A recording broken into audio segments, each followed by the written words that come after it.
అనుదిన నిత్యజీవపు మాటలు. దేవుని నామానికి మహిమ కలుగునుగాక. దేవుని వాక్యాన్ని చదువుకుందాము.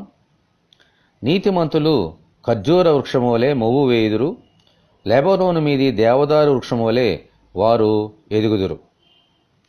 కీర్తనల గ్రంథము 92వ అధ్యాయము 12వ వచనం. ఖర్జూర వృక్షము పచ్చగాను ఎంతో బలముగాను ఉండి మొవ్వు వేస్తూ పెరుగుతోంది.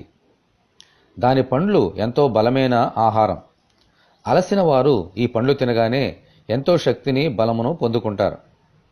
లెబనోను దేవదారు వృక్షములు కూడా ఎంతో బలంగా ఉండి పైకి ఎదుగుచూ కొన్ని వందల సంవత్సరాలు బ్రతుకుతాయి.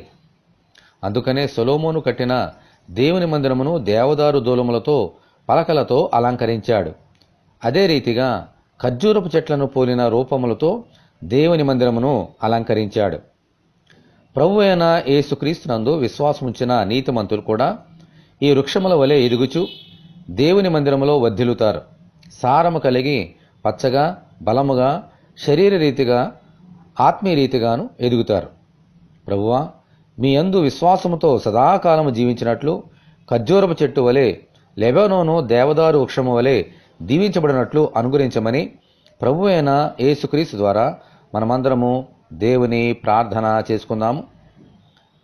ప్రభువా, నీతిమంతులు ఖర్జూర వృక్షం వలె మొవ్వు వేయుదురని చెప్పారు ప్రభువా. అలాగే లెబనోను మీది దేవదారు వృక్షం వలె ఉంటారని, ఎదుగుతారని మాకు సెలవిచ్చారు. ఆ ఆశీర్వాదాలు మేము పొందుకోవాలంటే మీ దృష్టికి నీతిమంతులుగా ఉండాలని మాకు చెప్పారు ప్రభువా. నీ కుమారునియందు విశ్వాసముంచడం ద్వారా మాత్రమే మేము ఉచితముగా నీతిమంతులుగా తీర్చబడుతున్నాం. అలాగే విశ్వాసము ద్వారా నీతిమంతులుగా తీర్చబడి నీ ద్వారా దీవించబడినట్లుగా సహాయం దయచేయండి.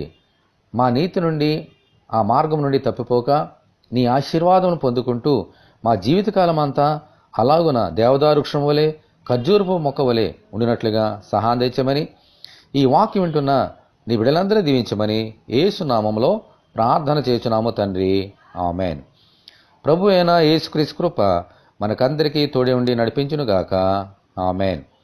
పరిశుద్ధ దేవుని మందిరం.